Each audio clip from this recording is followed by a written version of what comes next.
I don't really blame Christian Watson. I wouldn't necessarily want to start my season by running around on that field with a hamstring injury either. And again, I don't really like running anywhere. Yeah, let's just get to it. What's up, everybody? Welcome to another episode of Lombardi Time Brews, where I'm your host, John Delray. Today, we are here. It is finally previewing Week 1 Packers versus Bears. And yes, before you say anything, yes, I'm wearing blue today. It's a Bears color, whatever. But, it's Packers, all right? So calm down. But we're going to go through what the Bears have done this offseason to improve their overall roster, what the Packers can do to counteract it, and what's the overall picture here for Week 1 in Soldier Field. Now, first, one quick announcement. The watch party is this Sunday. Yes, hosting my very first watch party. Claudia and I are going to be here throughout the entire game, sticking to football the whole conversation, the whole way through. Week 1, Packers vs. Bears, we're going to be here. We are going to be here almost, I think like 15 of the 17 games we're going to be doing live watch parties for this year. Incredibly excited for it. So if you care to, just stop on by. We will be here on Sunday. So let's dive into this matchup, right? First, the noteworthy part of the day for the Green Bay Packers, the injury report. Yeah, unfortunately, their report is a little bit longer than the Chicago Bears. Christian Watson is out officially now with that hamstring injury that seemed to crop up like last weekend. Now, we never really got a lot of details on kind of where it came from. We know that Watson does have a history with hamstring issues after missing a few games last year. But the good news here is that Matt LaFleur did say, while Watson is going to miss this week, they do not believe that this is the type of injury that's 3 to 4 weeks. This is much more a week-to-week type situation. He didn't seem to have many concerns about this being the type of hamstring pull that's going to linger or be a problem all year long. So let's just take the positive there in amongst the bad of Christian Watson being out for Week 1. On the positive side of things, David Bakhtiari, by all accounts, is good to go. Rookie wide receiver Dontavian Wicks, he's good to go as well with his hamstring injury. And Romeo Doubs with his hamstring injury, in case you're noticing a trend, should be playing. He's officially listed as questionable, but from everything the Packers have indicated, he's practiced 2 straight days. It looks like Romeo Doubs is going to be able to go on Sunday, which certainly should improve the Packers' overall passing attack. Now, the big question here is what happens with Christian Watson out? Obviously, he's a massive part of their offense. He's wide receiver 1. But more than that, Christian Watson and his athleticism is a large part of the Packers' overall offensive philosophy. His speed allows the defense to have to spread out, thus opening things underneath for the Packers. Even if they don't intend on throwing the ball to Watson deep, him running deep still has that effect on the closer parts of the offense. And I'm not sure that Watson being out necessarily radically changes that whole philosophy. I'm not sure that it changes that whole plan. Unlike past years, the Packers do still have quite a bit of speed at the wide receiver position. Now, Romeo Doubs in camp and preseason, most of the time when he ran deep, he was probably getting the ball. But they still have other guys that can run deep to open things up, such as Luke Musgrave in the seam, or rookie Jaden Reed, who certainly has plenty of his speed on his own. Or even perhaps Samori Toure going to be getting involved with the injury to Watson. Keep in mind as well, not necessarily as fast, but Dontavian Wicks was also utilized deep throughout different portions of his collegiate career. So the Packers do have options here to still get guys deep and open up the offense. With that in mind, let's take a look at the Chicago Bears. We know that the Green Bay Packers are a very, very different team than last year. Sure, they still have most of the top-tier talent, Jerry Alexander, Kenny Clark, etc., etc., etc. The big change, notably, is at the wide receiver position and the quarterback position. For the Chicago Bears, this was an offseason of massive change for them as well. Just kind of in a flip way. They've got their quarterback. They did change their wide receiver, but beyond that, they made other moves to shore up their deficiencies on the field. And last year, they did earn the number 1 pick due to several deficiencies on the field, and they did make moves to improve them. So the Chicago Bears last year, like I said, were 3-14, last in the NFC North. Head coach Matt Eberflus entering his second year. Offensive coordinator plucked from Green Bay, Luke Getsy, as well as defensive coordinator Alan Williams. Consistency across the board for the Chicago Bears and their coaching staff, hoping to build some kind of future continuity, especially for quarterback Justin Fields. The big areas for the Bears last year that really led to their downfall, that got them that number one pick. Well, first of all, they had tremendous difficulty protecting Justin Fields. In only 27 career starts, that man has been sacked 91 times. 55 of them alone were last year, tying them for the league lead with the Denver Broncos. They also couldn't stop the run to save their lives. They finished 31st in the NFL last year in both total rushing yards and tied for 5th worst in the NFL in yards allowed per carry at 4.9. They were dead last in the NFL last year, allowing 31 touchdowns on the ground. They also were dead last in first downs allowed on the ground as well. So they couldn't protect Justin Fields. They couldn't stop the run. Well, defensively, they also couldn't get after the quarterback themselves. They mustered only 20 sacks in 17 games last year. And yes, if you were wondering, did you notice that? Giving up almost 40 more sacks than you get is a really good thing to do when you're trying to get the number one draft pick. Now, I don't think the Bears were trying for that last year, but hey, they just naturally walked into it themselves. And then they also had a massive deficiency in throwing the ball last year. Yeah, by all accounts, they've got their franchise quarterback. They've got their quarterback of the future. And I am not a bona fide Justin Fields hater. But he did have great difficulty throwing the ball last year. He threw it for just north of 2,200 yards, which is less than Davis Mills, Jacoby Brissett, Andy Dalton, and Mac Jones, just to name a few. And even then, to get into some more advanced stats here, his 4.4% turnover-worthy play rate, according to PFF, was tops for all quarterbacks with at least 385 dropbacks last year. Also, of the 25 quarterbacks who fit that same play criteria, he finished 19th in big-time throws. Big-time throws being defined by PFF as perfect throws down the field. He ranked 19th out of 25 quarterbacks. But you correspond that with a 9.5 average depth of target. So that wound up being one of the highest metrics in the NFL. So basically, whenever Justin Fields was throwing, they were trying to throw the ball down the field.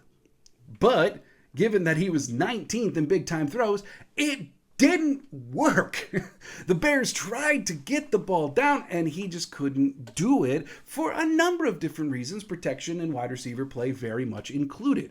Not to mention his own accuracy.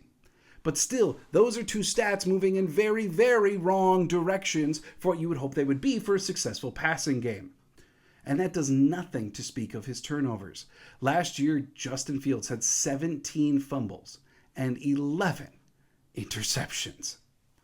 So, given that those were all the maladies for the Chicago Bears last year, what did the Bears do this offseason to improve?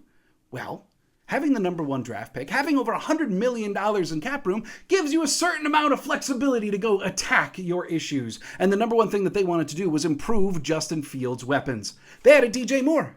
DJ Moore, is unfortunately one of my favorite players in the NFL who's not a Packer, but he is one of the best deep receiving wide receivers in the NFL. Figuring, hey, if we can get a premier deep target for our quarterback who struggles throwing it deep, maybe it'll just work out better. Maybe Moore can go get whatever Fields is slinging on down the field. Number two, they also wanted to improve their offensive line, obviously necessitated by the lack of protection for Justin Fields last year. They spent a first-round pick on right tackle Darnell Wright, who was projected to start right away week 1. They also added right guard Nate Davis in free agency. It should be noted, though, that Nate Davis may not be this massive upgrade. In most metrics, he still was pretty league average last year, and he did give up 3 sacks for Tennessee. So it's still a little bit of a question. Yes, he was a big free agent acquisition for them, still like an upgrade, but not necessarily like this massive, like, oh, their O-line is fixed now, because I don't think that that's going to be the case. And while not directly the offensive line, they did also work to improve their blocking overall by taking Mercedes Lewis from the Green Bay Packers and signing him to a free agent contract. We know all too well the impact that Mercedes Lewis can have in both pass blocking and run blocking, so the Chicago Bears will now be benefiting from the veteran tight end's presence. Number 3 that the Bears attempted to do defensively, they wanted to beef up their pass rush. They added Yannick Ngakoue, who over 2 consecutive seasons now has had at least 9.5 sacks. To better stop the run, they added TJ Edwards from Philadelphia and Tremaine Edmonds. Edwards, for his part, wound up being the 6th best PFF-graded run defender for linebackers last year in the league. So basically, the Bears were looking at this and saying, okay, defensive line-wise, we want to beef up the pass rush. Let's go get Ngakoue. But in order to stop the run, there aren't necessarily options that are willing to come here, nor that we can go get. So let's instead improve the inside linebacker position and at least go get TJ Edwards to help stop the run. Will it work? It remains to be seen, and I would expect Green Bay to test that frequently in Week 1. This is a team that finished with the worst record in the NFL. Yeah. $100 million in the number 1 pick gives you a lot in your arsenal to go improve. But at the end of the day, is anyone looking at the Chicago Bears and going, oh, they made marquee edition after marquee edition? This is a completely different team than what we've seen. No, they added wide receiver DJ Moore, they beefed up the inside linebacker, and then they also improved right guard. And then other than that, they had some complementary pieces like Mercedes Lewis or adding rookie cornerback. It's just more complementary style pieces rather than revolutionarily reforming the entirety of the roster with all of those assets. This is a long-term rebuild for the Chicago Bears. And at times this year, this is still going to play like a team that is massively rebuilding. So, the one thing that they did do well, though I should note this, the one thing that they did insanely well last year was running the ball. Justin Fields obviously had a huge part in that, but last year they led the NFL in total rushing yards, yards per carry, and yards per game. In that department, David Montgomery, their number 1 running back last year, did move on to Detroit as a free agent, which means Khalil Herbert, the number 2 last year for Chicago, now ascends to the feature back role. And they did sign Foreman, the running back from Carolina, to be kind of their new number 2 in the running back room. Montgomery, I think in NFL circles, has overall kind of gotten this, he's kind of fallen to being underrated. But still, Herbert last year was incredibly effective with a very high yards per carry, and the Chicago Bears, at least on the running back side of things, shouldn't face this massive fall off. This should still be one of the best running teams in the NFL. So what does this mean for the Green Bay Packers? How should they attack the Chicago Bears and the new reforms across their roster? Number 1, run the ball. Just run it. Attack, attack, attack, attack, attack, attack, attack, attack, attack. Look, if you got Jordan Love in his first career game, Christian Watson is out. And while I said earlier that I don't think the overall philosophy of the offense is going to change, you are still missing your biggest playmaker at the wide receiver position. And this is Jordan Love's first start. So rely on the investment that you've made in the running back position in Aaron Jones and A.J. Dillon. Not to mention the fact that the Bears' defensive line, yes, they added Ngakoue. He may actually wind up being a downgrade in terms of run defense. Because look, the man is a pass rusher. He's never exactly been revered as a run stopper. So the rest of the Bears' defensive line may be amongst the worst in the NFL, if not the single worst unit in the NFL. They are going to be relying heavily on Edwards and Edmonds to stop the run. So the Packers, walking into Week 1, should test that theory. Run the ball at them and see if Edwards and Edmonds are enough to truly stop the run. I suspect overall against the Packers' offensive line, they're probably not. I think that's step 1 to making sure that you beat a team in Week 1 that you swept last year. Number 2, I know I said just run, but you need to get Jordan Love's confidence up early. Look, it's his first start as QB1. And we've seen training camp this year, preseason games. Jordan Love is not exactly the quickest starter. Maybe it's adrenaline. Maybe it's nerves. Maybe For a guy who's revered as having all of the composure in the world by David Bakhtiari, Jair Alexander, and others in the Packers organization, Jordan Love he always seems to take a drive or two to really get into rhythm. So even though your offensive game plan should be run focused, at least to start, I think when you do throw the ball, they need to be high confidence throws. The Bears secondary, while not being nearly as bad as their run defense, is still not exactly a top-tier unit in the NFL. Yes, they've got their guys, Jalen Johnson, Eddie Jackson, Brisker, who did some nice things as a rookie, but still, this is a secondary that very well can be beat. And I think when Jordan Love needs to drop back, these need to be high confidence, high completion rate throws in order to get him into a rhythm. You want to take your shot plays? By all means. Maybe we see what they did last year where they just start off with a shot play, right? Even though the odds of that greatly diminished with Watson being out, but maybe they do. But beyond that, it needs to be high confidence throws to get your young quarterback into a rhythm. Number 3. Defensively, hold your assignments in zone and don't overcommit. Look, I know we all want Jair Alexander just to match up against the ones, right? We want the Packers and their man defense corners to just go play man. Except you don't do that against Justin Fields. You don't do that against the quarterback with the running ability of Justin Fields. You just can't, because he's going to beat you. Basically, when you take your corners and your secondary guys, or even some linebackers, and have them chase dudes down the field that have no intention of getting the ball just for Fields to run, it's a death penalty in the NFL. It's how Fields gets his success. So you can't necessarily do that here. You need to play a zone-heavy scheme against the Chicago Bears. Luckily, the Bears don't exactly, even with the addition of Moore, have the best weaponry in the NFL. Don't get me wrong, it's massively upgraded with Moore. But this isn't the best yet. So you should be able to play zone and still have a high level of success. The key to zone, though, is holding your assignments and don't overcommit. That's it. Let the Bears begin to come to you. Once you know which way they're going, swarm. Don't get me wrong. Don't do the Blake Martinez thing and allow them to come to you 8 yards down the field. But what I'm saying is hold your assignments. If you're an outside linebacker, edge player, you have to actually get that edge. You can't just go running after Fields. It's an ingredient for disaster. Now, I'm not saying that overall the defense needs to be vanilla. They just need to hold and execute what the zone schemes are. In terms of actually getting pressure, look, we know that the Bears can't protect Fields. Even with Wright and Davis, I'm still expecting this Bears team to have massive issues protecting their quarterback. So, in turn, you, with one of the most dynamic front sevens in the NFL for the Green Bay Packers, you don't necessarily need to scheme up blitz after blitz after blitz after blitz. Just let your guys go do their job.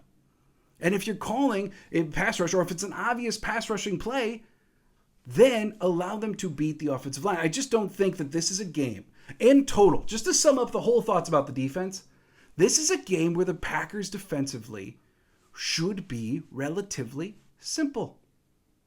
If you're going to allow the Bears to do anything, allow them to throw it deep and try. But then your top-tier secondary should be able to make up for it. I just don't think that this is one game where you just allow them, where you're going to walk in saying, all right, we are going to take away the deep ball. We're going to let them run. No, not against the Bears. Take away the run, make them try the deep ball and see if they can succeed, which history says they don't do very often.